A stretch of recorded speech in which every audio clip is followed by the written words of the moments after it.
me scrolling through all the pictures here. Yeah. David, can you sit back a bit from the screen? Otherwise your voice is getting muffled. I can move the microphone further away if that helps.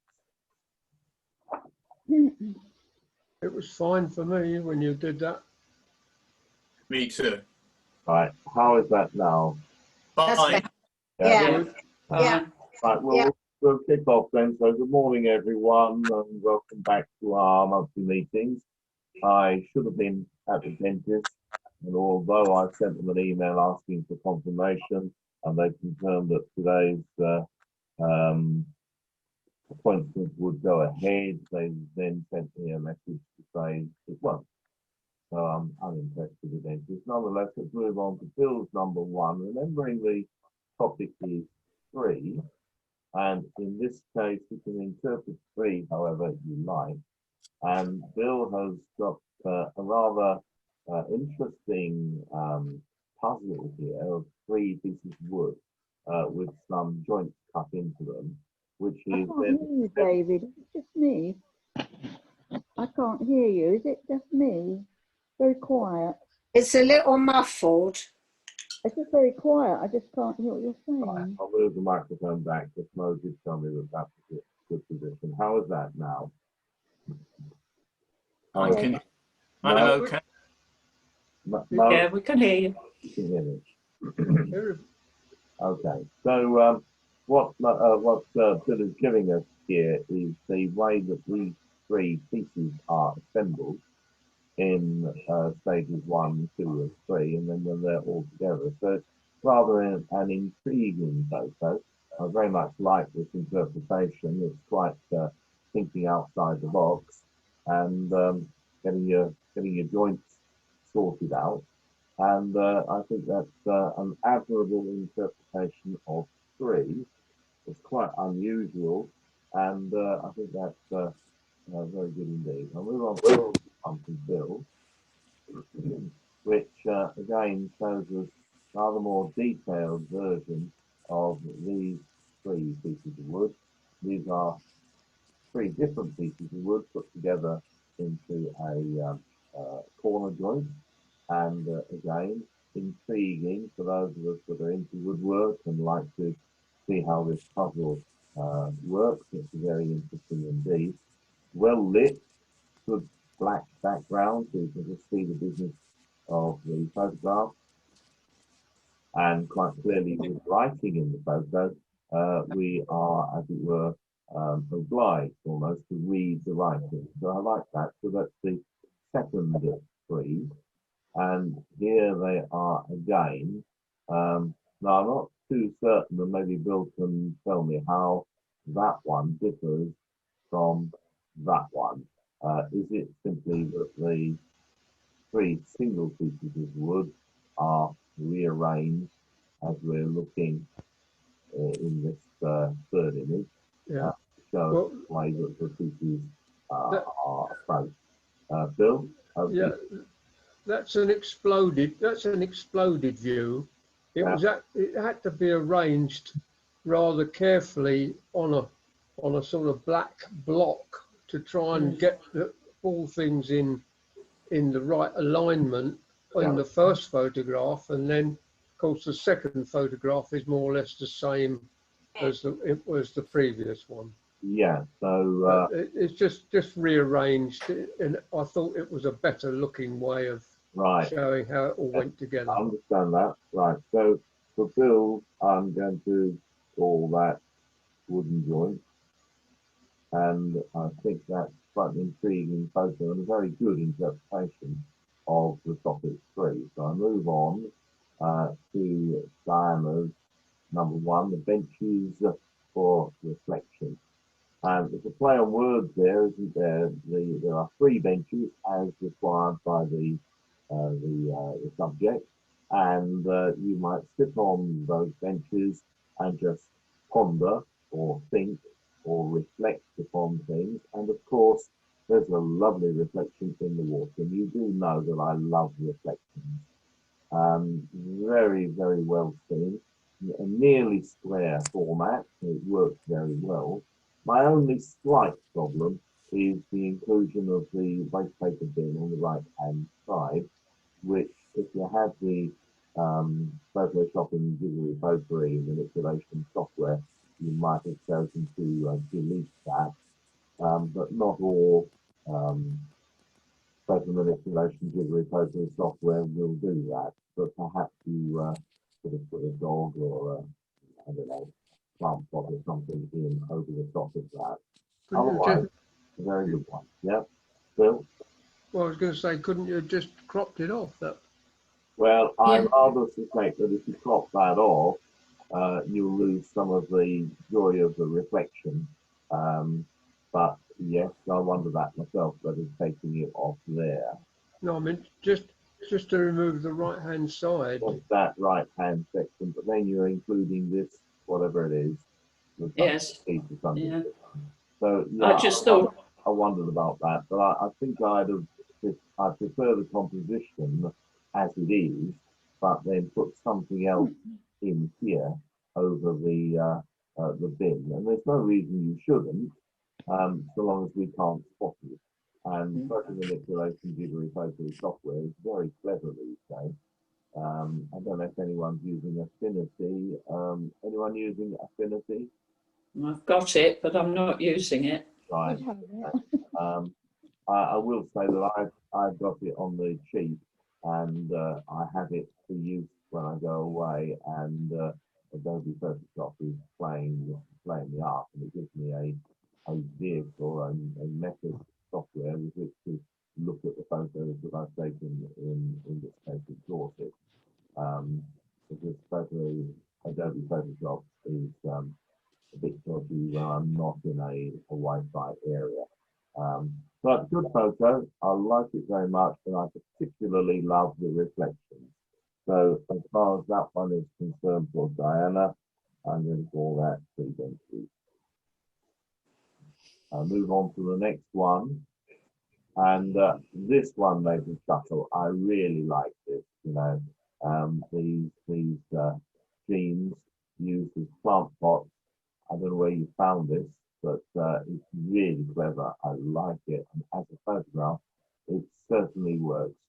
And when you look at the title, window dressing, that's a marvelous title.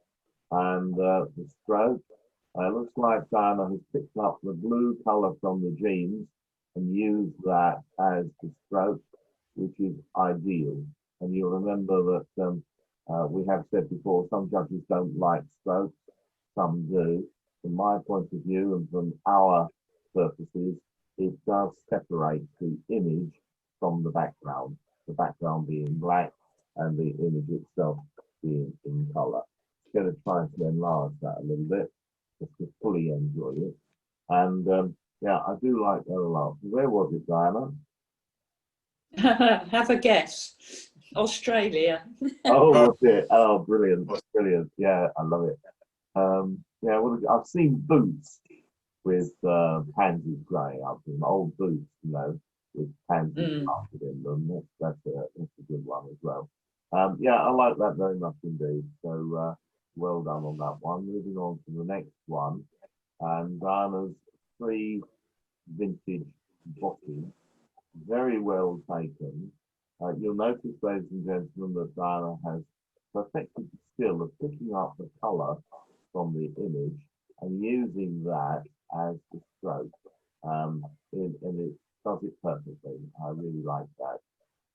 She's also chosen, Diana has chosen to focus on the bottle nearest her.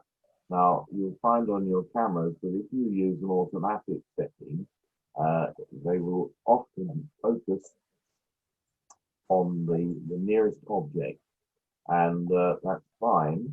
Diana has further chosen the aperture such that the depth of field is no more than a centimetre or two. Indeed, the very front of the nearest bottle is slightly soft.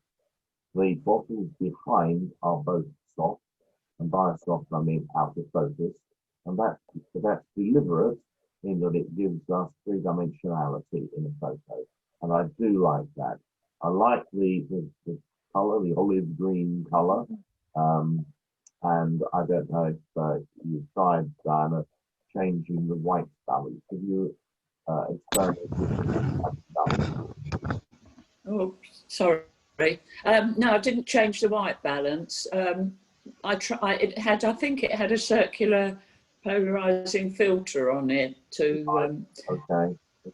I just suggest as a 5-minute tryout, you might like to take that same photo and just try changing the white balance from daylight, change it up to incandescent light, or change it down to fluorescent light, and just notice the difference. It's quite a satisfying lesson. But I like that very much, and I'm just going to call that 3 bottles.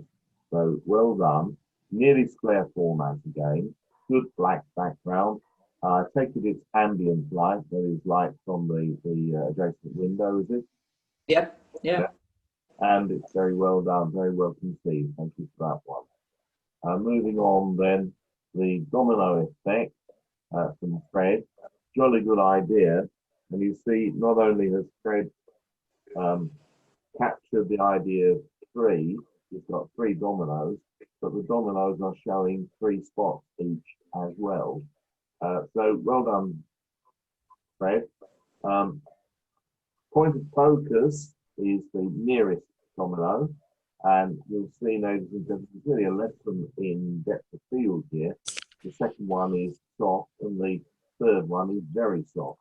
So a very good lesson in example of depth of field achieved by a suitable aperture. Suzanne, just to give you opportunity, what aperture would you suggest that Fred used in that case?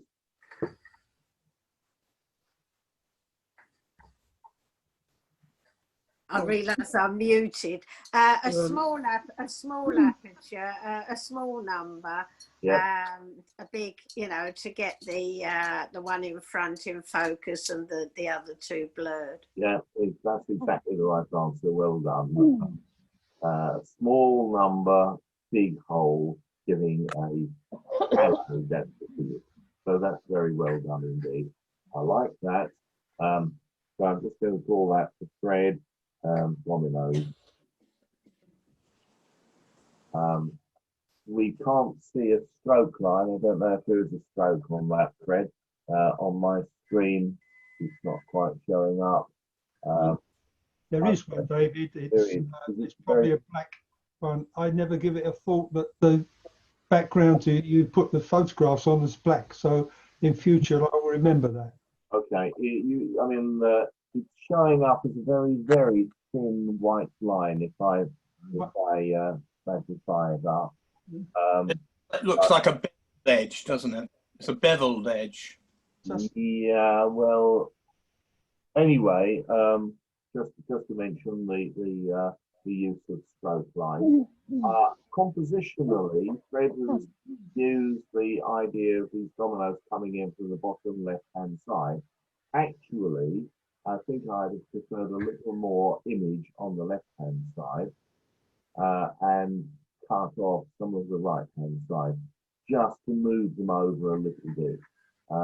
But nonetheless, it's a good image of 3 dominoes, each of them showing 3 dots. So I'll move on to the next one. And this is very clever. You can see what Fred has done here is to have these 3, I don't know if they are silk flowers under a magnifying glass, and there are 3 of them. And then he's looking through that magnifying glass at the images of the flowers, leaving his fingers and the ring of the rim of the magnifying glass out of focus. Unfortunately, the other items on the bench are in focus, by which I mean the glasses case, whatever that is in the top corner, and whatever that is on the top right-hand side there. These are all sharp, and really, really, truthfully, we could have done with those either removed entirely from the desktop or be very, very soft. Similarly, back here, these are in focus as well, surprisingly. while Fred's fingers and the ring of the magnifying glass are soft. Nonetheless, it's framed within a frame. We can definitely see a very thin, maybe 5 pixel stroke line in mid-grey, not bright white. That's very important. Not bright white, just mid-grey, and that does separate the background from the subject. So I like that a lot. And are they silk flowers then, Fred?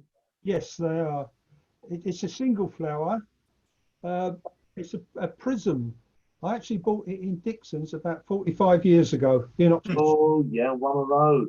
Gosh, Yeah. yeah, don't see many of those about these days. Yeah, Right. Okay, I can see you now. There's a line. Yeah. And another line, and there's a one beard. Yes, that's very good. Yes, that used to be quite popular back in the 60s, buying these prismatic filters and getting this sort of effect. But that's just one silk flower, yes. and we get 3 views of it. 3 faceted prism. I see now in the title too. Yeah, very good. Thanks, Fred. Quite different. Quite different. We'll move on, and now this young man is giving us the three wise photographers rather than the 3 wise monkeys. Hear no evil, see no evil, speak no evil. Yep, good. Okay. Yeah, very good idea, very good interpretation.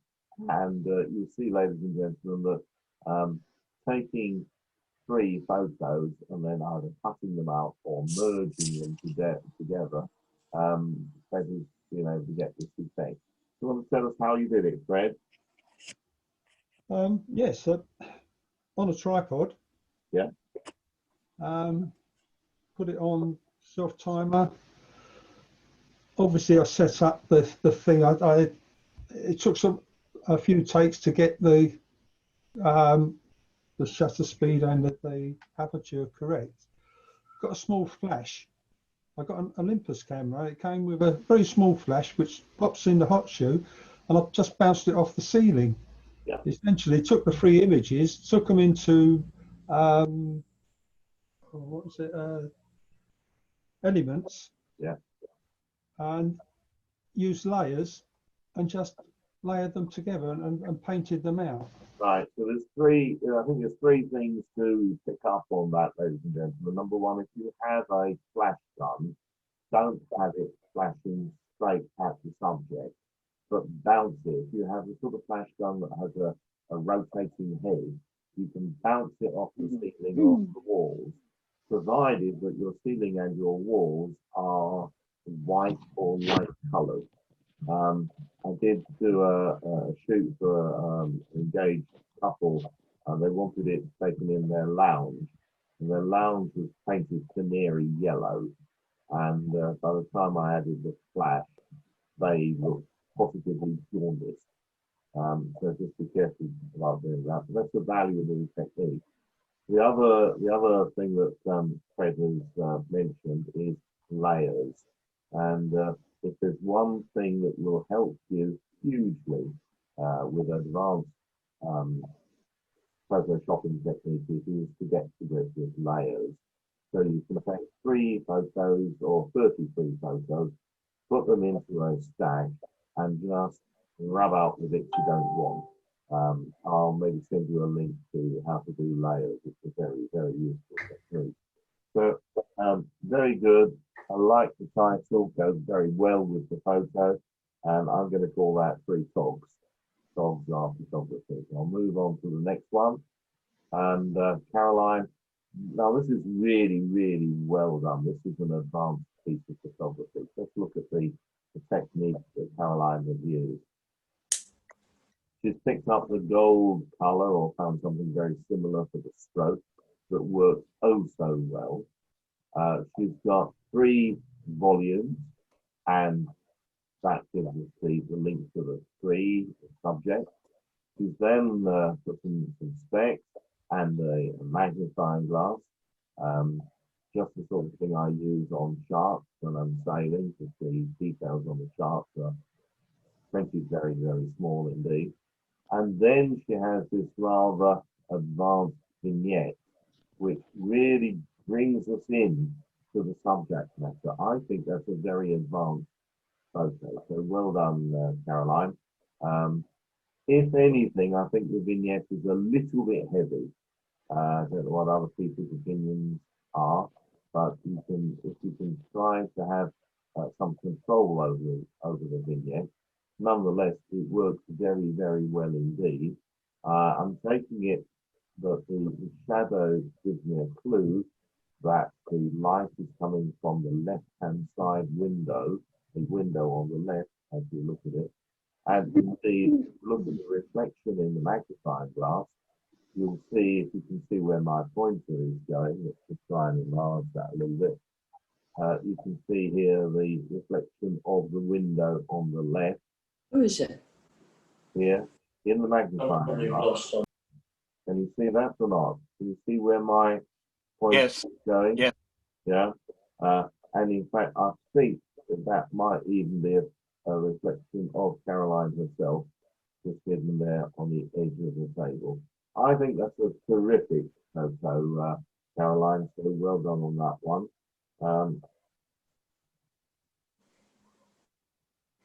So I'm going to call that okay, well done on that one. Number 2 for Caroline, the Garden Trio. So she's now found 3 relevant books related to things in her garden, the field guide, the flowers and the birds. And just to make it different, she then added the 2 lovebirds. I think it's a glass paperweight, the colour of which she picked up with her colour sampling tool and put into the stroke. You notice a mid-grey, which is perfect, just enough. David? Yeah. David? Yep. Sorry to interrupt, David. It's Diana here. Caroline's internet has gone down. So she was hoping you'd leave her till last, but I think you're halfway through, aren't you? I'm on to her number 2. I'll come back. I will try and do a recording to put out. Oh, okay. Okay, Mo. You are doing a recording, Mo? Say that again, David. You are doing a recording, are you? I am recording. Right, okay, so if we may, then we'll continue. I very much like the mid-grey stroke. I very much like the way that the books are at an angle. There are 3 of them, and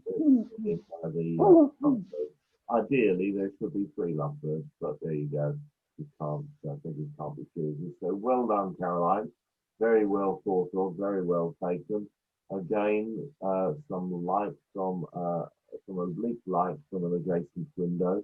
So I like that very much indeed. And I'm going to call that 3 books. And I'll move on then to the next of Caroline, which are the World War II medals, which I think it are Dutch medals. Can't quite read the middle one or something, I don't know. I think it's World War II survivors medal. And on the right, other medal, the one on the left is very familiar to those of us that have our grandparents. Hello. Sorry to interrupt, David. It's Caroline. Yeah. I've just come back. My Wi-Fi went. I've just got back, so I've missed all the discussion of my photos. Right. Okay. Would you mind doing them at the end for me? Yeah.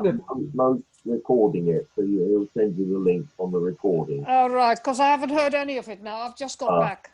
Right. We just started this one, which is your 3 medals, which I'm assuming are Dutch medals, are they? Yeah, they're my dad's medals. Right. And that's why I put that little half photo of my dad on the side. Yeah, I like that a lot. That gave just an essence of Providence. Providence. That's a good word, Mo. I'm pleased you tuned in. Hey, that's good. Yeah, that's from when he was fighting the Japs. Oh, really? In Singapore? No, in Indonesia. In Indonesia, right? Okay. Well, again, look, Caroline has used two advanced skills here. She's picked up the colour of the medal ribbons and used it as the stroke. It's just about right. Any thicker would be too thick.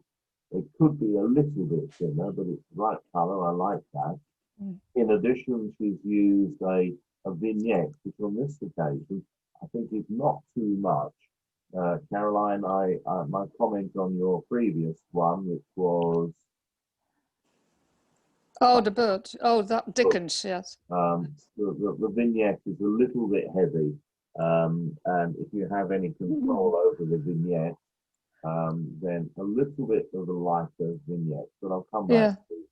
I was trying to make it look a bit old-fashioned because of the Dickens books. I think it works. I think it works very well indeed.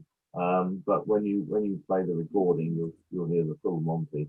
I like this very much. You can imagine Caroline is scratching her head, thinking, "What the Dickens can I do?" On the topic of three, and then she's decided, oh yes, three objects, three medals, vignetted and stroke line. Some people use a different phrase, but stroke is the phrase that they use on Adobe Photoshop, so I'll stick with that.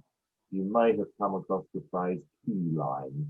I don't know if that's an Americanism or quite what, but anyway, very, very thought-provoking World War II medals, and well done for producing that. I like the way that you've included this, what more no cause of provenance. The gentleman here, your dad, your younger.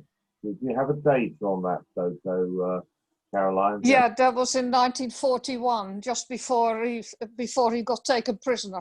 Right, 1941. My word. In Indonesia, but he went. They took him to a Japanese prisoner of war camp. Yeah. Right, so how old would he be now? He'd be 100 by now, I suppose. Well, he actually survived the war. Yeah. But he would be over 100 now if he'd lived. Yeah. Yeah. My dad. But the reason I did this because I actually happened to come across an old photo album from both my parents just before the war and during the war as well. Right. So I found that photo and that gave me the idea of the medals. Yeah, really good idea. I like that. So for Caroline's three, we have the Dickens, the three books, and the three medals. So that's in my notes. So moving on from Caroline, thanks for tuning in again. We've now got Mags. And a nice big photo, Mags. That's good. I don't have to enlarge it on my screen.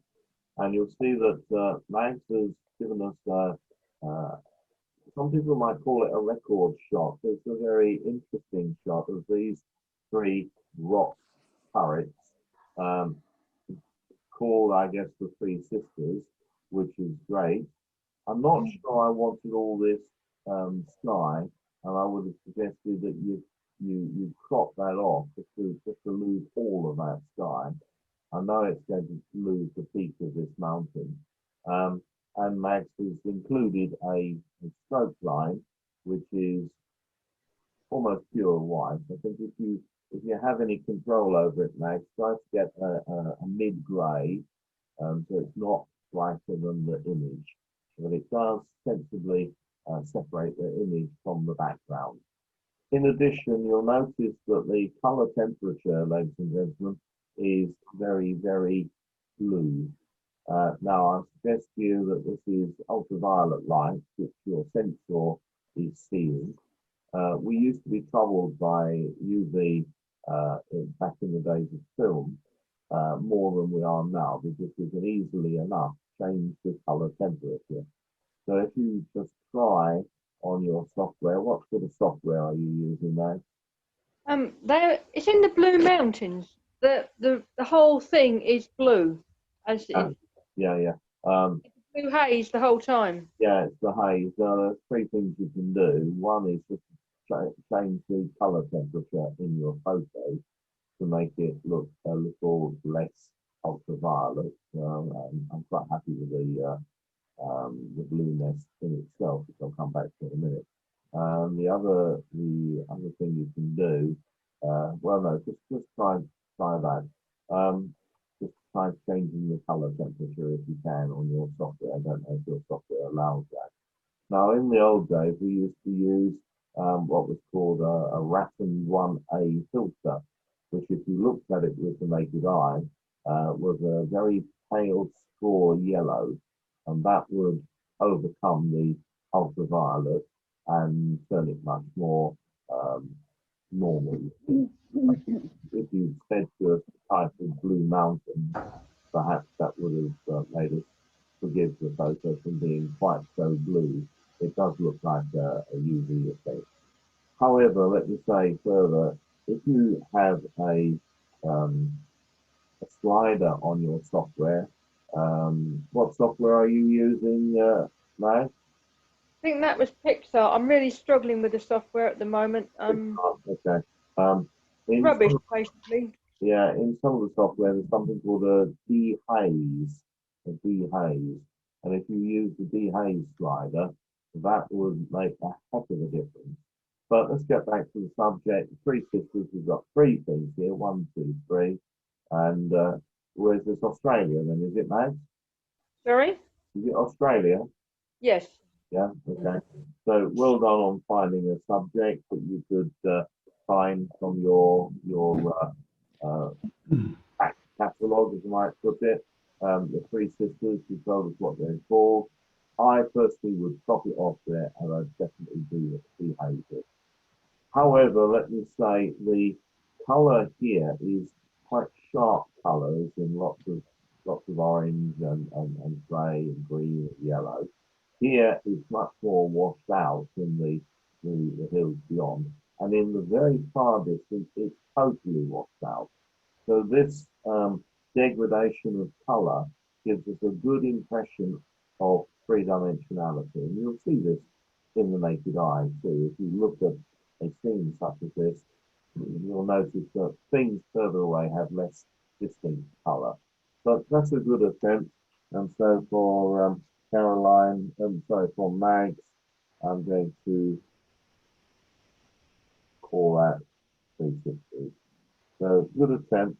Try to grapple with some other software and try to change the color temperature. I don't know what PixArt does, but are you able to crop in PixArt? Could you have cropped that off?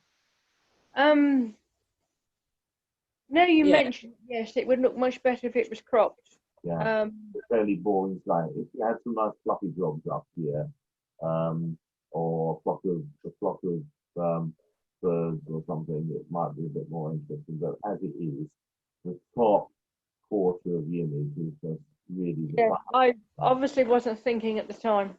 No. But in post-processing, then you can change that. But let's move on then. So well done with that. To this. And when I looked at it, I thought, well, where's 3 in this? And then I read the title. 3 years old, why not? And there she is. And it's exactly what happens when you've got a 3-year-old granddaughter or niece or whatever, and you say, well, you know, just take the picture, and she sticks her tongue out at you. Oh, for heaven's sake. Well, yeah, made me chuckle. 3-year-old, that's what they do. And it's a lovely face. So thank you for that.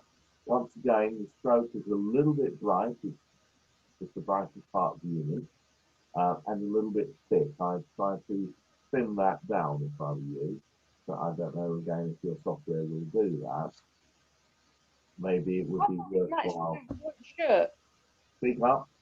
I thought it matched the white shirt. Yeah, but the white shirt is not the subject. The subject is the girl's face. Okay. But that's not all I want to say. The other thing is, I believe that you've used a flash on this, and there's a little catch light. You see the reflection in the eye called a catch light, and really and truthfully, you want to try to get the catch light off to one side.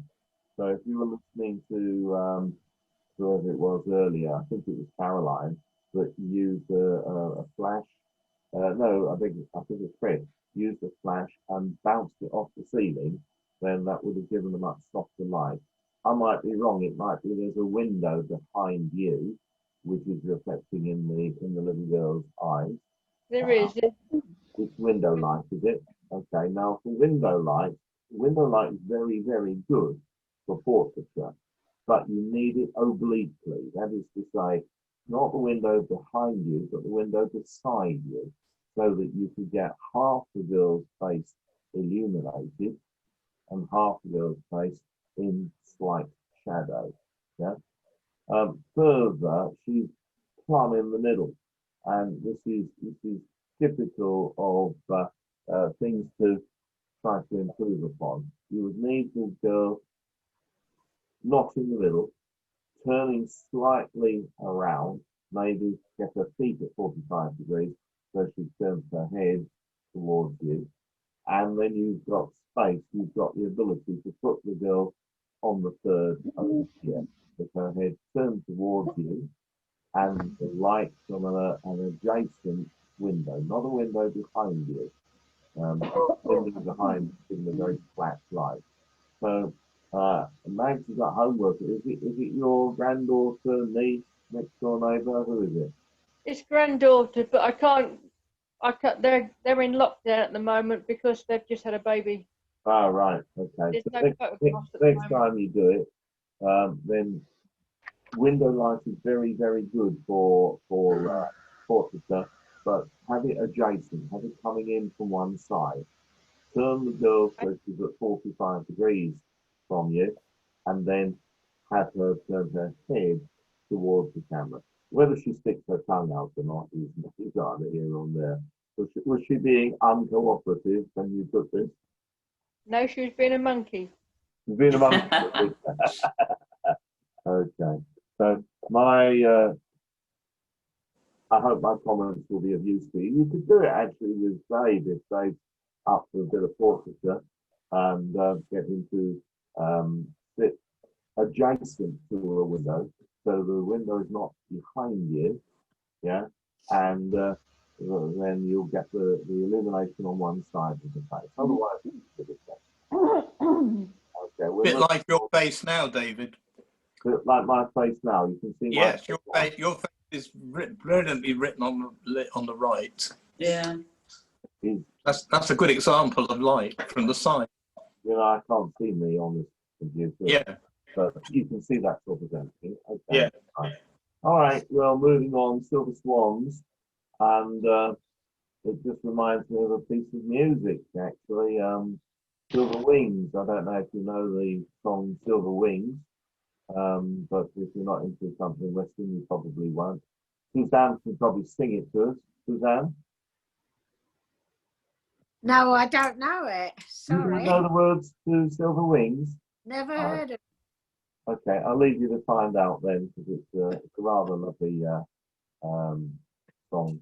Okay, 3 swans, great. 3 silver swans, even better. Unfortunately, in wildlife, and in this case, what would you say this is? Sculpture, sculptures, but there you go. It doesn't take direction terribly well. This swan on the right-hand side is about to swim out of the frame. So really and truthfully, what we would need is rather more emulsion on the right-hand side. Now, I think I've explained to you what I mean about emulsion. More picture on the right-hand side so that the right-hand swan has somewhere to swim into. So ideally, I'd like that cropped off there, and that bit of water that you crop off from the left taken over and glued onto the right-hand side. Now, I have recommended to you Gavin Hoey in the past, and if you look at Gavin Hoey's videos, it's called Gav Train, all one word, Gavtrain, Gav Train, you'll find that he has some very useful training videos, and he'll show you how to slice off that bit of water on the left and glue it on to the image on the right-hand side. So, Mags, if you want some homework, some more homework, I've already given you one for that, have a look at Gav's Train, and indeed I would recommend that to everyone to have a look at Gavin Hoey and his training video, gavtrain.com, and file your way through those. They're very Spell that entertaining. again, David. Yeah. David, can you spell it again, please? I couldn't hear because you're still a bit muffled. G-A-V, Yeah. train, T-R-A-I-N. That's fine. Oh. Yeah, Say Bain, B-A-I-N, Bravo Alpha India November. no. Golf, Alpha, Victor, Tango, Romeo, Alpha, India, November. Gav train. Ah. That's train. That's something completely different. Train as in training, right? Gav train. Gav train, yeah. It's Gavin Hoey you're looking for. I highly recommend him to you. He's now abandoned the fold of Canon users and joined Olympus users, and he's also not doing the club demonstrations anymore. Hasn't done them for the last 2 years as far as I recall. Not that this year's been a proper year, but there you go. And yeah, but his training is still on YouTube. Look up YouTube, all one word, and look at that. So getting back to this then, I like the shot, 3 silver swans. Unfortunately, the swan on the right-hand side wouldn't obey our rule of giving the moving object somewhere to go into. It's temptingly close. Sorry? Break up, it's just here. Everyone's here, I can't. No, I don't know who. Is that you, Brenda? I Yeah, it can't was- hear you, Dad. You're looking at me or everyone hearing me. No, I can't hear whoever it is. It's very, very disturbed speech. If everybody mutes themselves, it might make David clearer. If everybody tries just to mute themselves, it might make David clearer. Can we just try that?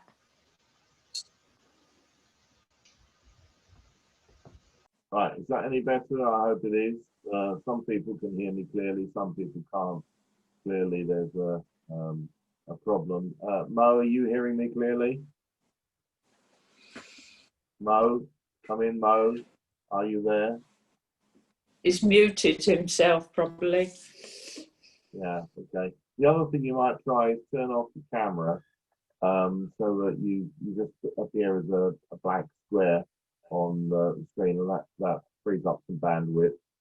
Yeah, so if you turn off your cameras and you mute yourselves, then that may help with, I think it's Brenda that couldn't hear me clearly. But anyway, Gav train would help, I think, if you want to learn a few techniques. There are lots and lots of techniques, and I like that. I'm going to put down some mag big ones. Oh, I was going to say, yes, it's dangerously close to not taking photos of other people's artwork unless you do something to it. Now, I rather suspect that I can accept this photo because I really like the reflections of the swans in the water, and I'm going to assume that you deliberately chose a moment or an angle to give me the benefit of those reflections. So well done on that, Mag. I'll move on from Mag's swans to Mo's matches. Mo, can you hear me? You've been off for the last 5 minutes, but I've just come back in again. So yes, I can hear you. We're seeing you now. Okay. Yes. Well, we've got here, and I want you to appreciate the title that Mo has given us, Match Life Cycle, and that's very, very thoughtful. Now you'll see what Mo has done here. He's given us the before, the during, and the after. Before you strike the match, during its burn, and after its burn. And I don't know if this is a composite, but if it is, it's very well done. There's a little bit of a telltale around the match head on the left side, which suggest to me that it's a composite. Are you saying yes, Mo? I am, and I knew you would point that part out. I knew you would. Right. In addition, Mo has picked up the colour, his colour picker of the match, or he's found a colour from the colour palette and used that for the stroke, which is a very slightly too bright, I would suggest, and it's definitely too thick. So I would suggest that a thinner one, I don't know how many pixels that is, I always say start at 5 pixels and see how it works out. Yeah. But it rather depends on the size of the image, because if you've got a great big image, 5 pixels is just right. If you've got a smaller image, 5 pixels might be too big. So you have to try it and see. I like the idea of the match life cycle, the before, the during, and the after. I would very much like the way that they are coming in from the bottom left and right corners. And we have what's called triangular composition. Now, it's not something I've mentioned to you before in all the years we've been doing this, but a triangular composition is quite powerful. And I think you can take this as an example from Mo, a very good example of how powerful a triangular composition is. So well done on that one, Mo. So for Mo, I'm just going to call that 3 matches. You'll notice there's something else happening here, ladies and gentlemen. There's a little bit of vignetting. It's almost imperceptible, yeah, and that's good. I do like that. It helps keep the attention into the image. You don't have to have the center of the vignette in the center of the frame. It can be off to one side. Although on this case, the center of the vignette is here, and I'm seeing this gradual vignette intensifying as it gets up to the top corners. It doesn't have to be centered on the middle of the image. It could be centered over here if it suits your image. In this case, it works fine. I move on from 3 matches on to 3 swans, and you'll have noticed that Mo has become an expert at composing pictures out of other pictures. And that's fine. We have here 2 companies that breeds proud. So we have the, well, I'm finishing his title for him. And here in this case, the 2 swans are clearly either talking to each other or made to look like they're talking to each other. Mo will probably chip in if the same swan just reflected and then pasted on a background of a lake somewhere. And then a 3rd swan, which looks to me as if it's a lot sharper and a lot brighter, but I do love the reflection of that. I've said before and I'll say it again, I like reflection. So, ladies and gentlemen, this is probably 4 photos. 4, because we've got a background of a lake, we've got a swan, which is then reflected, so that's 2 more, making 3, and then another swan, which is sharper and brighter. Now, the problem with this composition is that swan number 4, or swan number 3, the little one here, is the brightest element of the photo, which really means that my attention is taken to him or her. Is it a boy? Is it a girl? I guess it's, I don't know how to tell. Anyway, look up extremes. I know you're going to say that, Mo. Are you still with us, Mo? As your link maybe down today. You'll notice that, ladies and gentlemen, Mo has picked up a mid-grey to the stroke line, which is, I think you'll see, very good indeed. It's not brighter than the brightest element of the photo. But the brightest element of the photo is this 4th photo, this 3rd swan. So very well thought of, and I'm going to call that 3 swans. I didn't hear any of that, David. Right, well, I was complimenting you on the stroke, on the composition of 1 swan reflected, yes, and made to look as if it's the 2nd swan, of the addition of a 3rd swan and pasting those on the background of a lake, the fact that we seem to have a shallow here, almost have a rise in here, which looks a bit false, but it doesn't really matter. And the fact that this third swan is the brightest element. I think perhaps this original swan that we put in here and the reflective isn't your best picture that we've ever seen. Nonetheless, it's very thoughtfully done, so well done. I'm calling out 3 swans, and I particularly like the stroke and the composition. Well done with your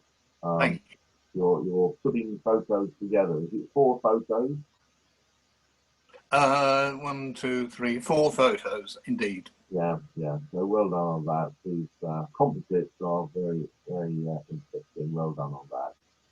Moving on to mode number 3, and you know this is the most intriguing. We've got elbows and hands, wrists and fingers, and I understand silent communication. Mo, what does it say? Is it actually saying something? I have absolutely no idea. I got the idea off TV. Right. Yeah, I saw that as well. Yeah, Right. but that is not elbows you're seeing. That is not elbows. What is it? Wrists, I suppose, or just you? No, it's just where I've merged the 2 pictures together and rounded it off. Yeah, it's quite. It's quite spooky. I like the idea.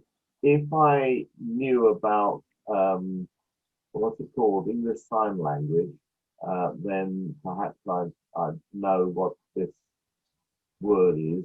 You just made this up, did you? Yeah. And hoped it would do the trick. And it does do the trick. No, I copied the hand signals off TV. I don't know what it was saying. Right. Okay. It might say something rude. Well, no. Hopefully. It doesn't. I'm sure it just says. I was thinking it was 1, 2, 3, but that don't work either. No. That would have been a good idea. You got the 3 on the 1, and then you've got the 1 on the 1, and then you've got the 2 on the 3. So it's all a bit. Yeah. I see what you're saying.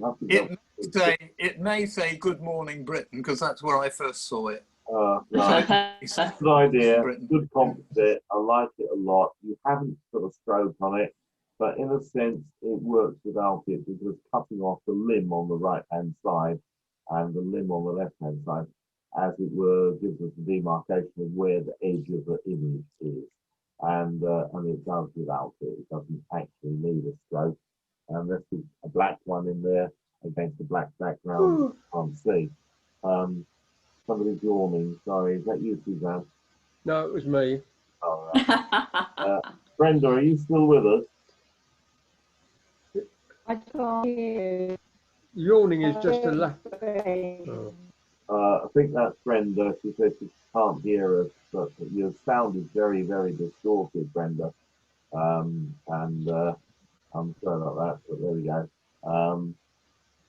Max is peeking in from the corner, from the side. Hello again. And I've seen that Terry's tuned in. So good morning to you, Terry. I haven't spoken to you yet, but I hope all's well with you. So good idea. So silent communications. I'm just going to call that silence in my notes.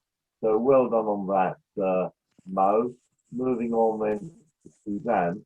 And it's called this dump. Yeah, it's a good idea. And unfortunately, not only do you find lots of dump bottles, but are you noticing dump masks? Oh, Yes. All over the place. The people seem to pay for a mask and sling it away. It's disposable, and they think that the council's got a special service going around picking up masks. Nobody's picking up masks, are they? Well, No. It's the last thing you're going to pick up is a mask. Yeah, it's dreadful, isn't it? It's dreadful that people are so untidy, filthy people. And it's not just, I don't know how it is where you people live, but I find when the dustman calls, there's a trail of rubbish up the road, parts of which then blow into my driveway, and I have to go out and clear up after the dustman. But yeah, good idea, Suzanne, and well thought of dump. And it's philosophical, isn't it? In terms of plastic waste. So I like that. 3 of them fixes the subject. I think Suzanne put them all there. Oh well, I wouldn't like. Yeah. Hold on. Well, they're also beautifully clean. And Well, they're water bottles, aren't they? So Suzanne, is it 3? Is it a 3? Well, she's given us a little question there. That's good. Is it a 3? What does it mean? Is that third card going to be a 3? I don't know whether in card games that's an important score or 3 of a kind. I don't know. Is that good for a card game? I don't play cards, but there you are. Very well thought of, very well lit, and very well produced. So I like that a lot. And so for Suzanne, everyone's going to fall that 3 cards. Can I say, David, can I just say, when you're sending in your titles for these photos, the program will not accept question marks.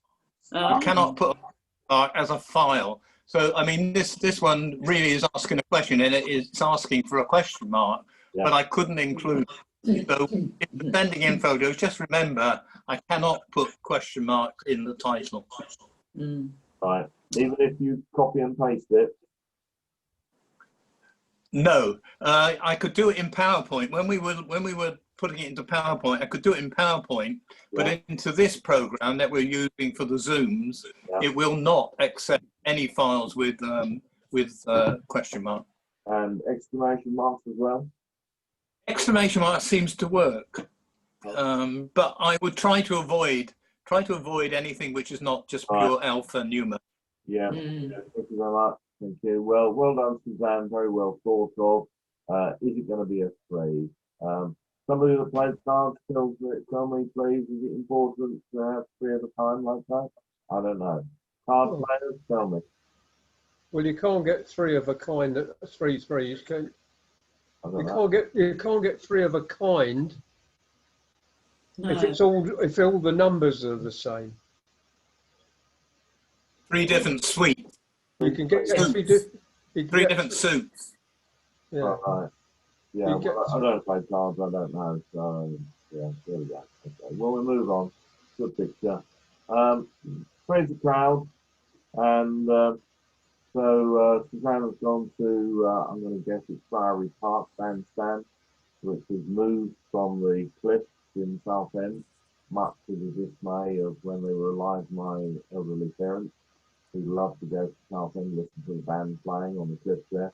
The whole thing collapsed and the bandstand was rescued and put into Priory Park. Quite why, I don't know, because it's only going to be the locals that know it's there.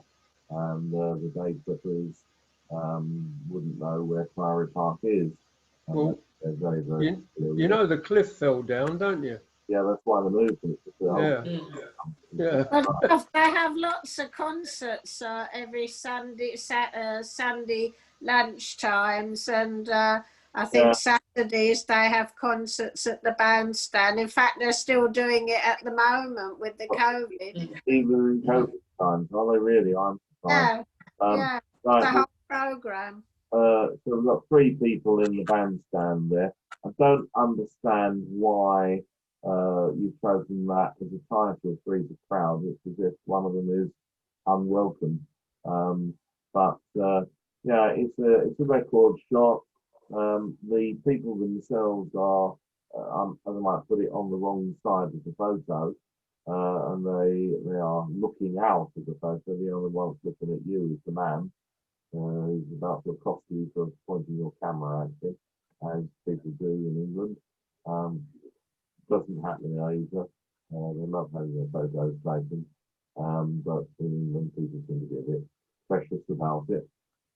I wonder whether cropping out most of the bandstand and just having that bottom corner there would be a whole lot better photo.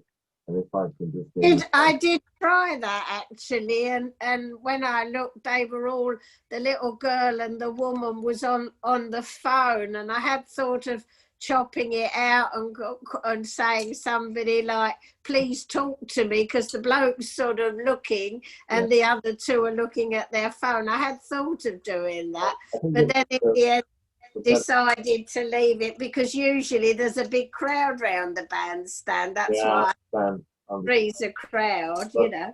That on the bottom right hand corner there would have been a better picture.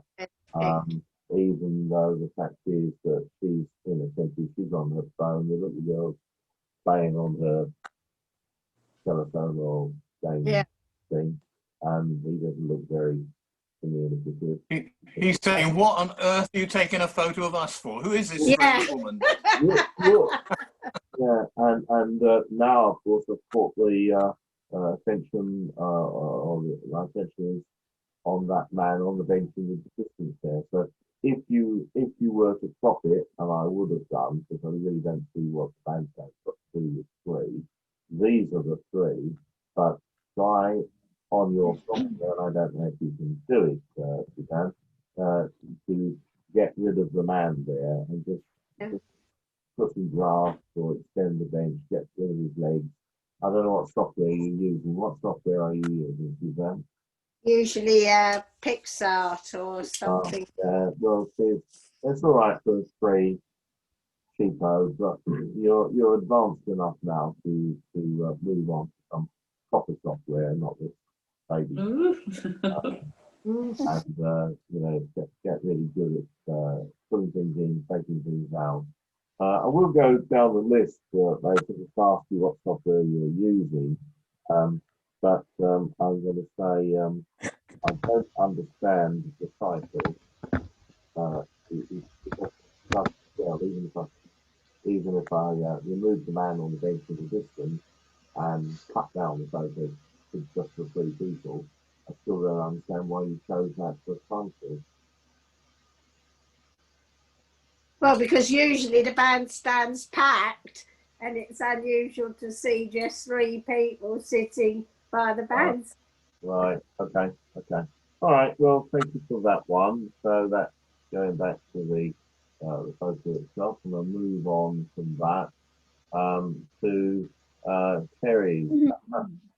What she's given a very interesting title, the Italian Trio. So we've got I can't read the name on that card. It's no doubt Italian. It's got the Italian flag. Trio, Italian Trio, it says. No, not the title. No, the name on the back of the card. Oh, sorry. Is it Lamborghini? Yeah. Yeah. Okay. And then we've got now help me. This is a Lambrettas. It's a Lambretta, and this is I rather suspect this is a Mark I Lambretta, and this is a Mark II Lambretta, but I don't know. It's a long time ago that I rode around on Lambrettas, many years ago. I was a lot slimmer and a lot better looking than I am now, but there you go. And impossible, David, impossible. Thank you. So, good title. Where did you find this then, Perry? On a very wet day in Old Lee. Oh, really? Yeah. Oh. And somebody had the cheek to park a Lamborghini in Old Lee. My word, they've got too much money, haven't they? Yeah, okay, I like that. Must be an old cockle merchant. Yeah. Very much a record shot. I can't see that you actually done anything to it to make it your own. But record shots are important and are worth taking. I don't want to knock record shots, because if you go back there today or tomorrow, you wouldn't be able to take that photo. So it becomes a piece of history. And it may be that you're just keeping that on your file to come back in 10 years and think, gosh, that was something. LX18, does that mean something? Is that a 2018 number plate? I don't know. Is that a personalised number plate? Is this fake number? No, it's just an ordinary number plate. Ordinary, is it? Oh, right. Okay. Sometimes I see words in number plates and I chuckle to myself.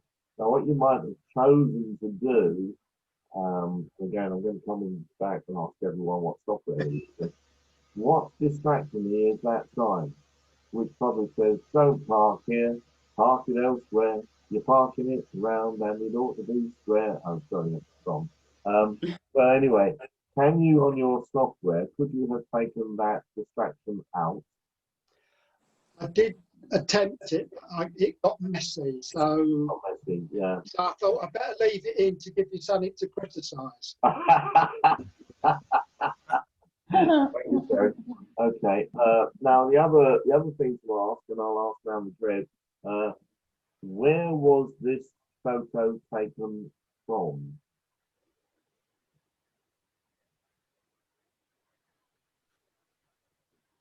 Right, Brian, where was this photo taken from? Can't hear you, you're muted. Push the space bar. Push the space bar. That's it, now we hear you. Right, Brian, can you hear me? Yes. So You where can was see this that photo? it's looking through the railings there. You can see it's looking out to the river. So it must be somewhere along, well, there's a garage there. Are you saying essentially the other side of the road? Oh, yeah. Yeah, okay. Suzanne, where Yeah, was this and it's also taken from low down in the not standing. I think it's probably kneeling. Ah, well, you think so, dear. We'll ask Terry in a minute. Suzanne, where do you think it's taken from? I can't even see the. What do you mean in Lee? I've no idea. I mean, where was the camera? Yeah, I was going to say from low down. Yeah, yeah. Low down? Okay. Yeah. Okay. Mags, where do you think? I would agree with low down as well. Yeah. Tell me why. Tell me why. I've still got a picture of the Lamborghini. I haven't even seen the picture yet. Yeah, that's the same picture, Bill, that we are doing. We are talking about that same picture. Yeah. Well, yeah, are we? Well, you'll notice that the wing, as it were, is pretty high in the frame.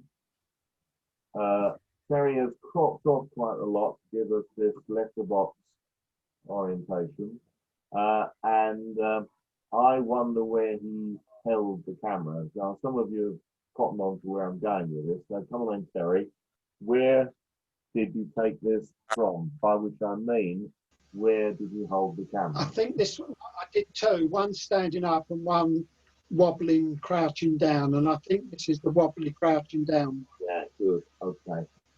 Quite powerful to drop your camera down to waist level or even lower. Sit down on the curb, hold the camera down on the road, and actually take the picture from road level. It gives a whole different perspective to what you're taking, and that's a very valuable technique. In the days of twin lens reflexes, I don't need to remember what one of those is, but a Rolleiflex or a Yashica, you'd hang this camera around your neck and it would swing at waist level. You then look down into the viewfinder, as it were, and it would have two lenses, one as a viewfinder lens and one as the actual taking lens. And that would mean that you're taking pictures, in those days, took pictures from waist level. Nowadays, we all too often hold the camera up to our eyes and take the picture at eye level. And you're losing so much opportunity in the photo, giving a different angle, a different perspective. So shooting low is very, very valuable. I do like that.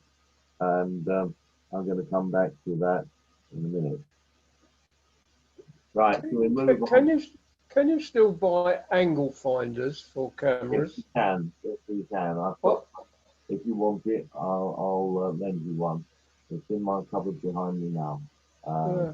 Well, I've got one, but it's for an Olympus camera. I don't think it will fit onto modern ones, but it might do. So I've got a Canon one. You're on Canon, aren't you, Bill? So I'll lend you my one. You can try that. Right, just moving on then to Terry's, what's he called it? Mighty Oak Seeds. I'm just going to reduce the size of the image so we see the whole thing.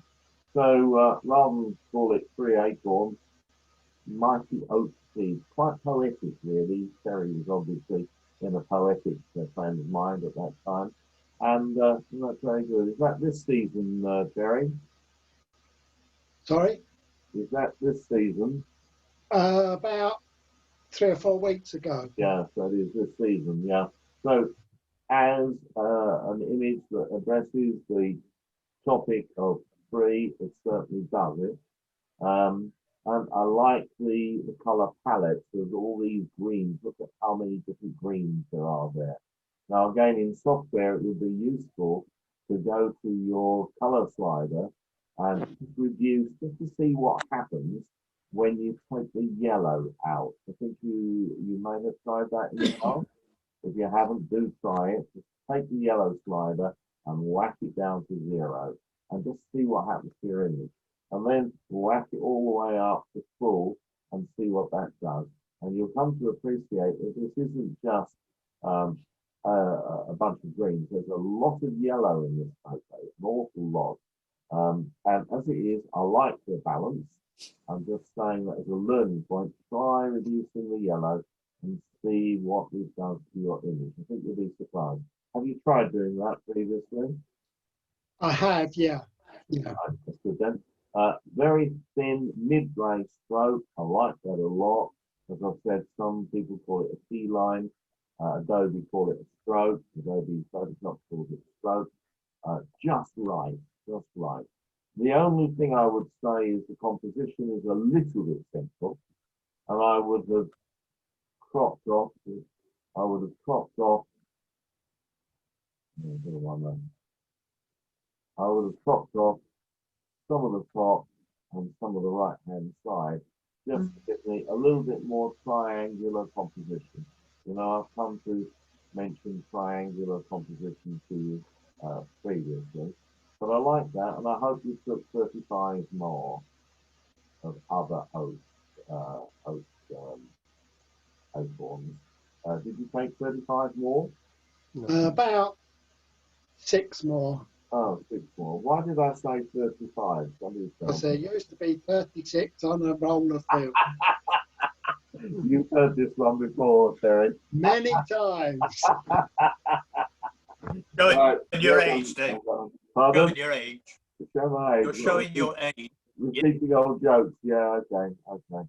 You've Exactly. heard the one about the Englishman, the Scotsman, and the Irishman. I'll tell you later in class. Anyway, let's move on. Story number 3, the tired wall. I really like this one. I take it this is somewhere like Lee or Canby, or it could be Australia, I don't know, don't care. And compositionally, it works fine. Hey. Where is it? Old Lee, I took the Italian trio. Oh, right, that's good. Now, my concern about this, I like the format, which is the square format. I do like square format. I like the position, though I might have been tempted to flip it round the other way. My only concern is that these What difference does it make?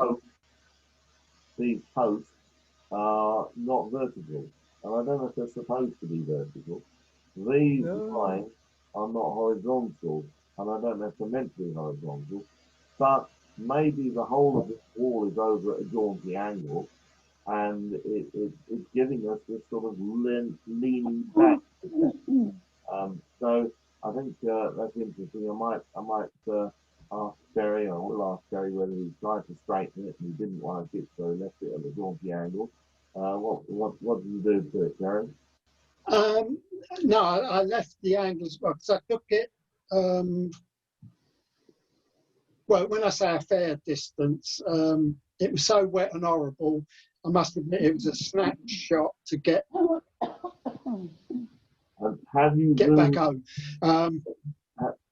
zoomed in a bit and then cropped. Right. Okay. Because it's lost a bit of the detail. It's not up to your usual quality of fine detail, and I'm wondering whether you shot this at it's F8 according to the exit, which is surprising. 40th of a second, yeah. Okay. it's not giving us the ISO on the exit data, unless I can't see it. It would have been perhaps useful to have a higher shutter speed. It's worth considering whether you can, and whether all of us are able to hold a 40th of a second. I find that I need to shoot at 200 to be sure of holding the camera still, and increase the shutter speed to something faster and increase the ISO.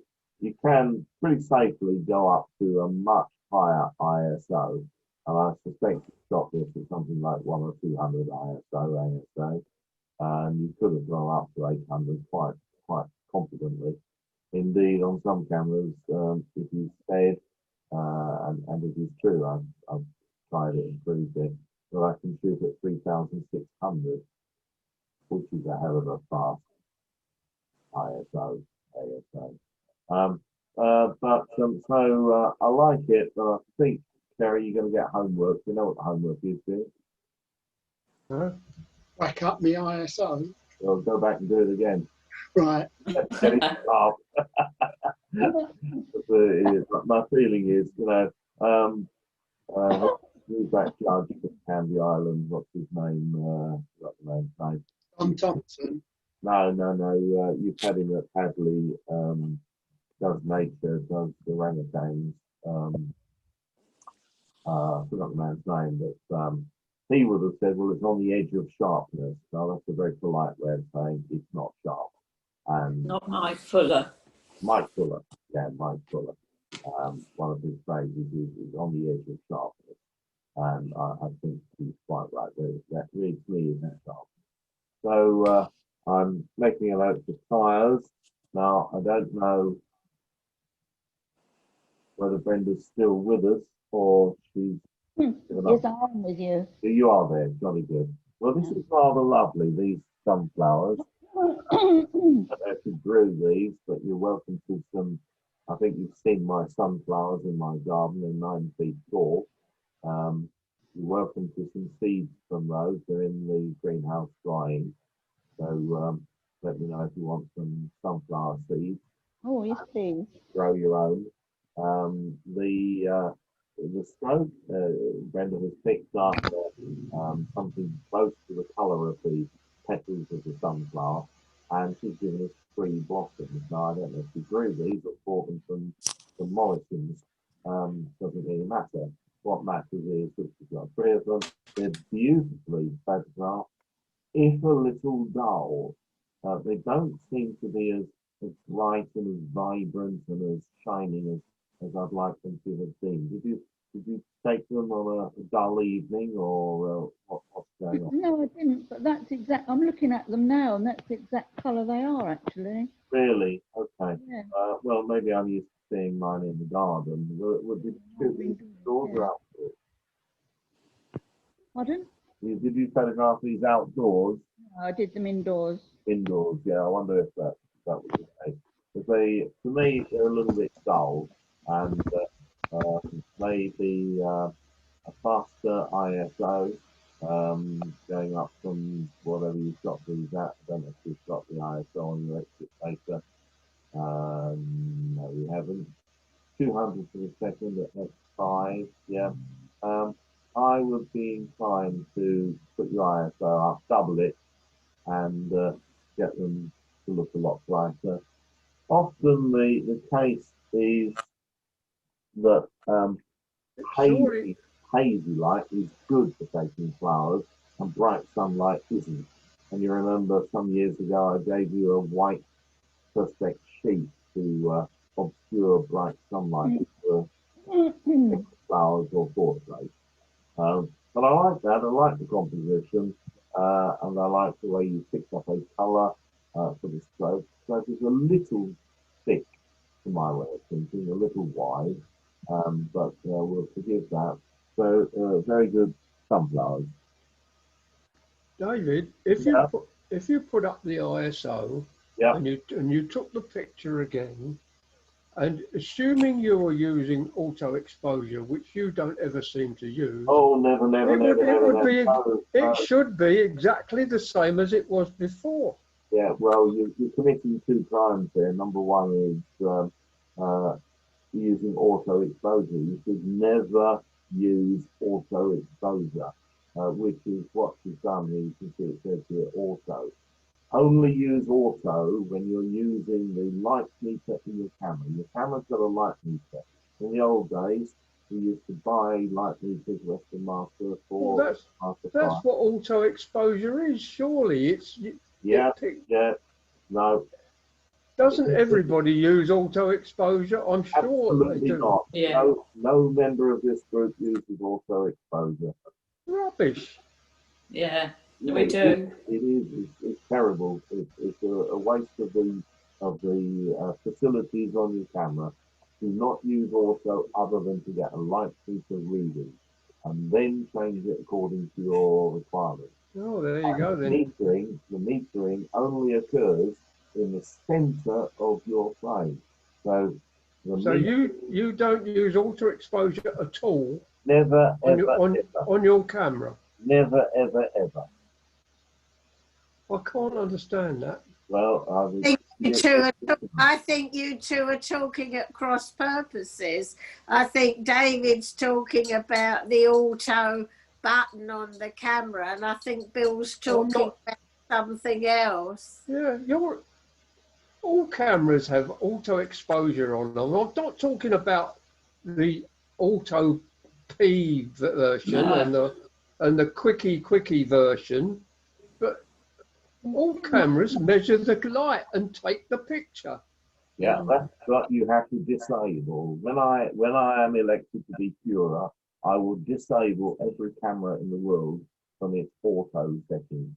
I will allow it to be used only as a light meter, and then you change it. So if you put it on auto and you face your camera at this thing, if I put my camera, let me finish.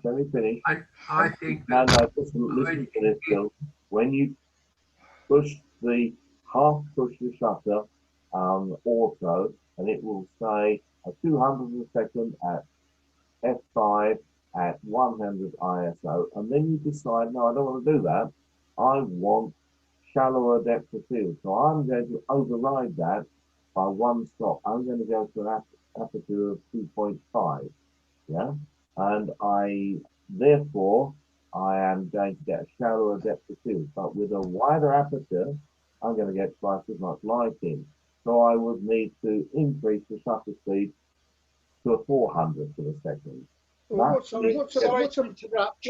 matter with the AV setting then? Okay. I'm not going into that. And all I'm saying is do not use auto. Nobody in this group should be using auto. If I put my camera onto AV... No, I'm not going to discuss that at this moment, Phil. All right, so moving on to that one, Brenda. I believe it. It's good, but it's a little dull to me, and I'd like you to leave it right. So, but well done, good attempt. I like the sunflowers. Thank you very much. Moving on, teacher's delight. Oh yes, an apple for the teacher. Well done. I like that, and I particularly like the lighting here, which I take it is from a window. Is it, Brenda? Yeah. Yeah, and I like the way that Brenda has chosen such an aperture. She's overridden the auto setting. Oh gosh, it says auto up there. And anyway, she's made it a wide open aperture. I don't know if you can get it any wider than that, but it's given us a good three-dimensionality of the apple, which is closest to us, being sharp, the next one being very soft, and the furthest one being really soft. So we've got good three-dimensionality. Now, once again, it seems to come in from the corner and be going up, but I would suggest to you that you might consider flipping the whole photo so it comes in from the left corner and goes up to the right, only because in the Western world we read from left to the right. So it would make it marginally stronger image. I like the stroke line, very, very thin, and I suspect it's a colour that Brenda's selected to be either from the apple or close to the colour of the apple, because that is just a hint of green coming through there. So that's a very well taken photo. But as such, it addresses the tree, and I like that very much indeed. But do try to get off of that dreadful auto that Phil was persuading us about. With aperture, and colours kept coming out so awful. I tried it on. So I took quite a lot, so I didn't know which one this was actually. I did a couple on auto and a couple with the aperture. That was the best one. Best one. Well, that's a good way of doing it. Yeah, get one in the pot on auto, but use the auto as a light meter. That's all I'm saying about that. So that's Brenda's number 2. Is there a third one? That's the last one. That's the last one. Okay. So just going back to the home page, which is all of these that we've been through at great length. Oh, Brenda did. I think Brenda explained to me she had a problem with her computer and loading another image. Is that correct, Brenda? Yeah. Yes, that's correct, David. The sound is very blurred, Brenda. I don't know if you can hear us clearly, but your sound is very blurred. Okay, can I just ask the question then, what people are using for software to process? Mo, what do you use? Mo? Sorry, I use PhotoFox on the iPad. PhotoFox on iPad. PhotoFox, it's a subscription. Ah, right, okay. Brenda, can you hear me? What software are you using? Well, I've got Affinity, but I'm not too clever with that, so I keep trying all different things. Right, okay, well that's a good position to be in. If you get good at Affinity, can you give me a lesson? Because I'm struggling with it myself, and I usually use Photoshop and Lightroom, but you're struggling, so I just write down various. There are, with regard to Affinity, there are tutorials on YouTube, which I don't know if you've tuned into, but it's worth having a look at those and see if they help you. Bill, what are you using for photo manipulation? I use Photoshop mainly. Photoshop, right? Yeah. Okay. Yeah. But I have got an old version of Picasa, which is also very useful. They're very good. That Picasa. It's not on the menu any longer. You can't. No, you can still get it. Yeah, I've heard that you can, but it comes with a caveat. I'm on it now, though. Might give you viruses, but I don't know if that's true or not. Fred, what are you using? Fred? Oh, sorry, I didn't catch it. I use Lightroom and Elements. Yes. Right. Okay. Diana? A whole range of things. I download my photos from Windows 10, and there's an editing program on that, and then Photo Mix and Photo Fix and PixArt on the iPad. Right. Okay. Okay. So I'll just say various in that case. Suzanne, what are you using? Well, I use PixArt, and I have got the PhotoFox that Mo uses as well, and I've got one that I can't remember as well.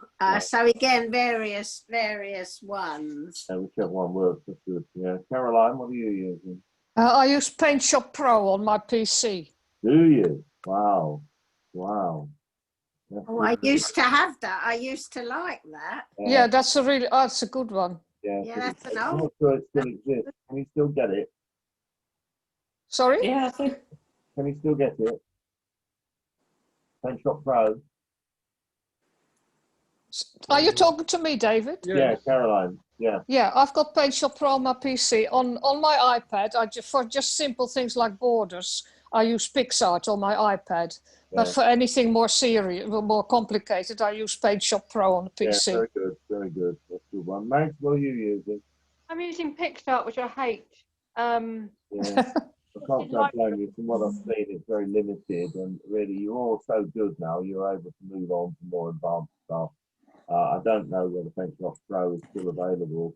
It used to be on a disc that you got on the magazine, but I don't know if you can still get it from. You can still buy Paint Shop Pro, but Yeah. I've read reviews, and the reviews are not as good as for the old one. Yeah. I've got the old one. Yeah, the old one, if you get it. Yeah. Yeah, but you can't transfer it, can you? I've got it on a very No. laptop that's almost dead, Yeah. and I tried to transfer it, and you couldn't transfer it over. It seems irrational, doesn't it? Terry, what are you using? Terry, you still with us? Hello, Terry. Come in, Terry. No, seems he's not. Can't hear you, Terry. I don't know if you can hear me, but there you go. Right, well, ladies and gentlemen, you've picked the winner. Bearing in mind the digressions that we've had, we've got Phil's rather intriguing 3 bits of wood. We've got Diana's reflections on the benches, the lovely stuffed things, and the 3 bottles. For Fred, we've got the dominoes, the silk flowers, and no evil, see no evil, which is called 3 wise photographers. Good idea. Caroline's a rather lovely aged picture there. The 3 books and the 3 medals. I think I particularly commend your attention, Caroline Dickens trio.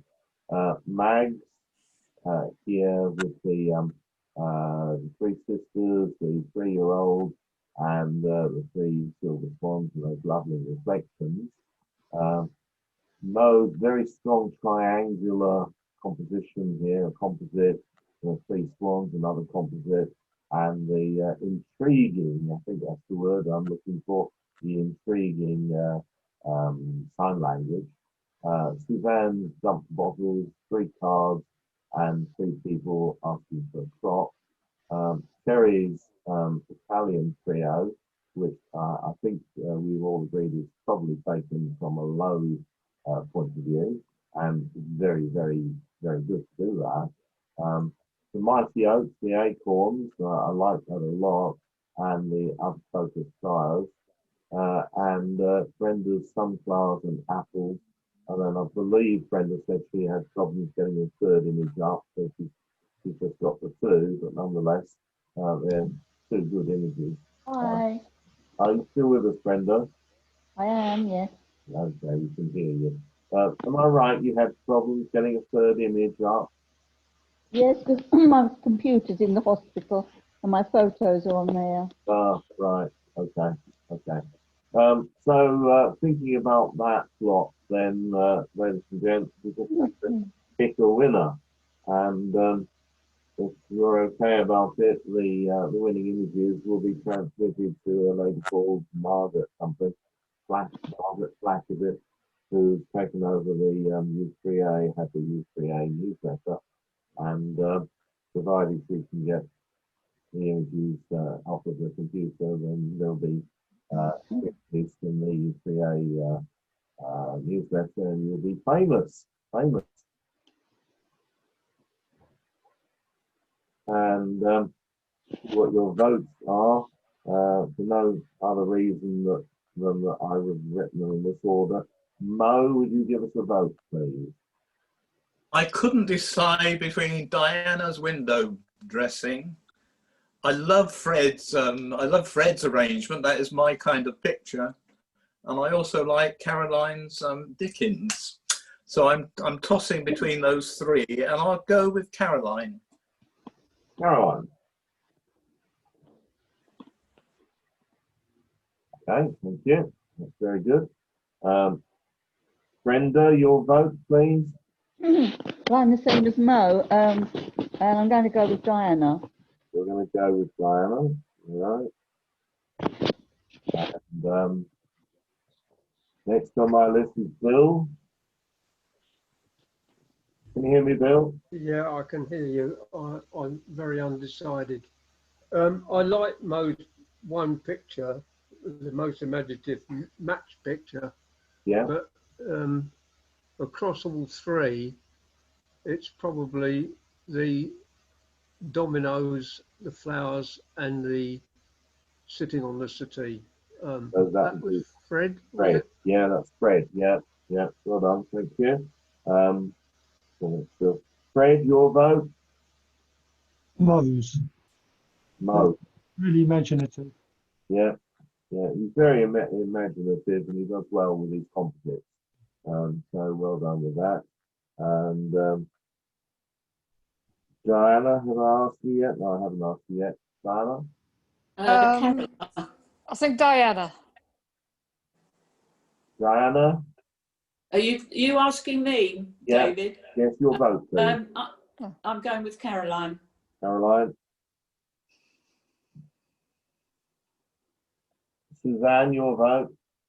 I'm in a quandary. I like Mo's matches and I like Caroline's Dickens, and it's very difficult, isn't it?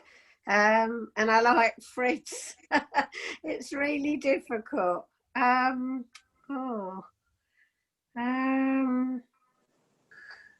think I'll go with Caroline. Caroline, okay, thank you. Caroline, your vote? I'll go with, I think Brenda. I like her apples. You like Brenda's apples? Yeah. Yes, Good. and the sunflowers. And the sunflowers, yeah. Despite what I said about them, yeah. Mags? I like Caroline's books, but I'm going to go for the three photographers. That will be Fred. Yep, okay. And Terry? I don't think Terry's here. Terry, you still with us? His picture isn't. No. Ryan? First of all, I apologise for my detachment and hope to do better in future. But in terms of the images that we've seen here, there are some very interesting, very imaginative images.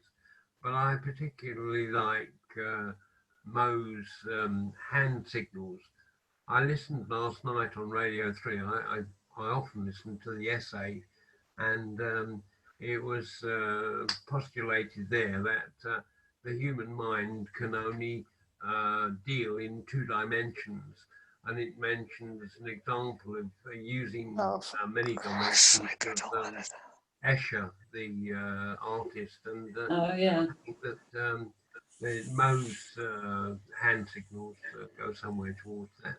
Right. Now, while we've got Brian in the frame, ladies and gentlemen, I think you will be happy to join me in congratulating Brian on reaching a significant birthday. So, yes. Happy birthday, Brian, from last week. Yep. Happy birthday, Brian. Happy birthday, Brian. I do appreciate that. I do like being associated with your group. And I just have to say that at the moment, the shock of getting into 90 has led me further astray. So please forgive me. I think that's pretty. And Brian's got a phone call as well. So happy birthday to Brian. Okay, well, that leaves the winner of today's poll as... Hold on. David, what is your decision? We'd like the decision of the expert. Say again? We would like the decision of the expert. Oh, no, I don't vote. No, I don't vote. No, unless it's a split, what's it called? Split decision. Split decision, that's the phrase I'm groping for. I think it's clear, the vote is clear. The runaway winner, although there are so many good photos on here. I mean, I love Phil's Picture Wood. I love the jeans with the things growing out of them.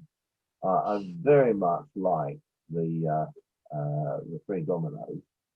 The Dickens books from Caroline are superb, and with a little bit of treatment, Mag's landscape will be very good indeed. Mo's composites are intriguing, and I really like the hand signals, and I like the 3 cards from Suzanne, and I actually like, probably more than other people like, I like the oak acorns and the apples. So I'm really split between all of So them. it's a pie all round then, isn't it? It's a pie all round. So I'm just wondering what I'm going to do in terms of sending up winning images to the magazine, to Margaret Flack. But I'll David, why, David, can I just interrupt? Why don't you pick, say, the 3 from 3 individuals that you actually, or that we maybe all liked, rather than 3? It's very hard to pick 3 where, say, for example, the matches, the Dickens, the trousers, you know, if we took sort of 1 from, say, 3 people or 4 people that were really good, rather than 3. Yeah, I'm happy to do that if you're all in agreement with that. But nonetheless, the runaway winner in terms of the straightforward vote. And Mo, can we have the drum roll? Drum roll. That one. Well, there's not much of a drum roll. Come on.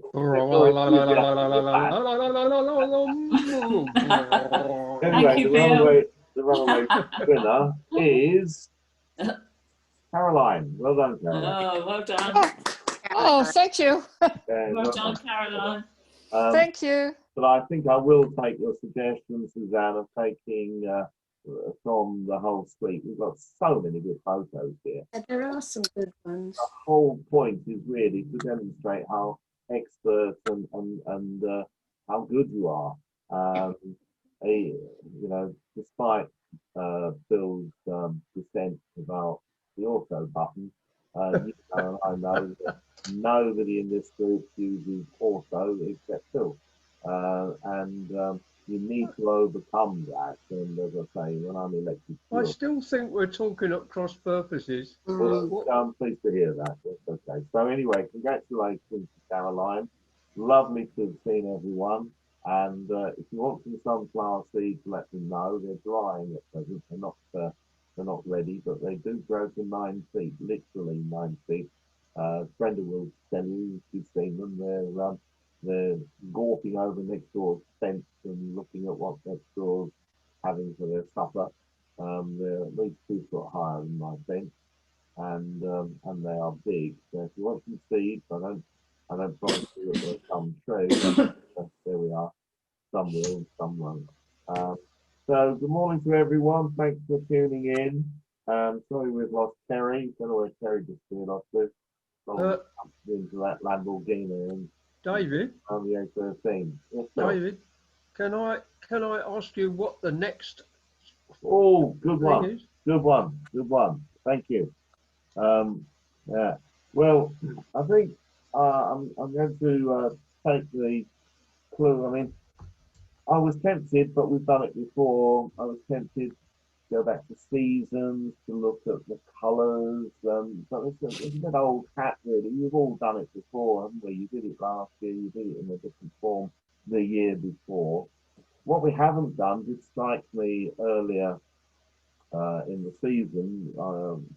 What we haven't done is to do the tracks and LPs. You know, we used to do that in the summer break, and I know that Mo very much enjoyed looking into the music in the given LP and scratching his head and wondering what the devil I was talking about. But nonetheless, we haven't done that, so I don't intend to do it this time. But I might save that for another time. Our normal Fred, you haven't played this game with us before, have you? Or maybe you have, I can't remember. But normally in the summer break, we don't meet. A, because I go away, and B, because I want something that everyone can do at their own speed. I simply give you an LP, might be an Elvis LP, or it might be the Eagles or whatever, and it's up to the participants to find the the titles, to listen to the music, and find photos that illustrate those tracks. But I'm not going to do that. So that's what we used to do in the summer break. We haven't had a summer break this year because of COVID and because of me not going away. Well, I've been away, but in between visits. I think I sent you all a picture today of 3 windsurfers. Did you see the picture of 3 windsurfers? Yeah. Yeah. But I'm gonna take another point and take a leaf out of Terry's suite of 3, and that is shoot low. Shoot low. Yeah. Shoot low. Now you can make whatever you like out of that. But I'm coming back to Terry's Lamborghini and what we've said about how that photo has been taken. Shoot low, shoot very low. Get down as low as you can. Put the camera around. Could we call it looking up? You can call it what you like, but I'm going to call it shoot low. All right. So, Well, that's what I no, I just. Oh. It will give you a different angle on your photos. So I look forward to seeing everyone either in the flesh, if you happen to bump into each other in Safeway, if you can recognize me behind my mask. I look forward to everyone submitting to our friend Mo. Mo, thank you very much for doing your element in this. Well, yes. Almost exactly. It's been a bit painful. It's painful. You're frozen, Mo. You froze. We didn't hear that. We'll say that again. Things kept still going, even though I. Yeah, the audio's dropping out, Mo. We're only hearing part of that. But anyway, please accept our thanks for your efforts. You've helped us greatly in doing this. And I'll take your suggestions, ladies and gentlemen, choosing editor's choice, I'm going to call it, editor's choice of photos to send off to the U3A newsletter. So, somebody saying? What were you saying, Suzanne? I was just saying, yes, a good idea. Okay, Yes. thanks very much. All right, well, I'll love you and leave you. Thanks a lot, folks. See you same time, same place next month, all being well, and stay well, stay away from groups, and stay clear of the plague. And I hope everyone will be submitting another superb set of images to Mo. Thanks again to Mo, and happy birthday again to Brian. Yeah. Bye, everyone. Bye. Bye. Bye. Bye.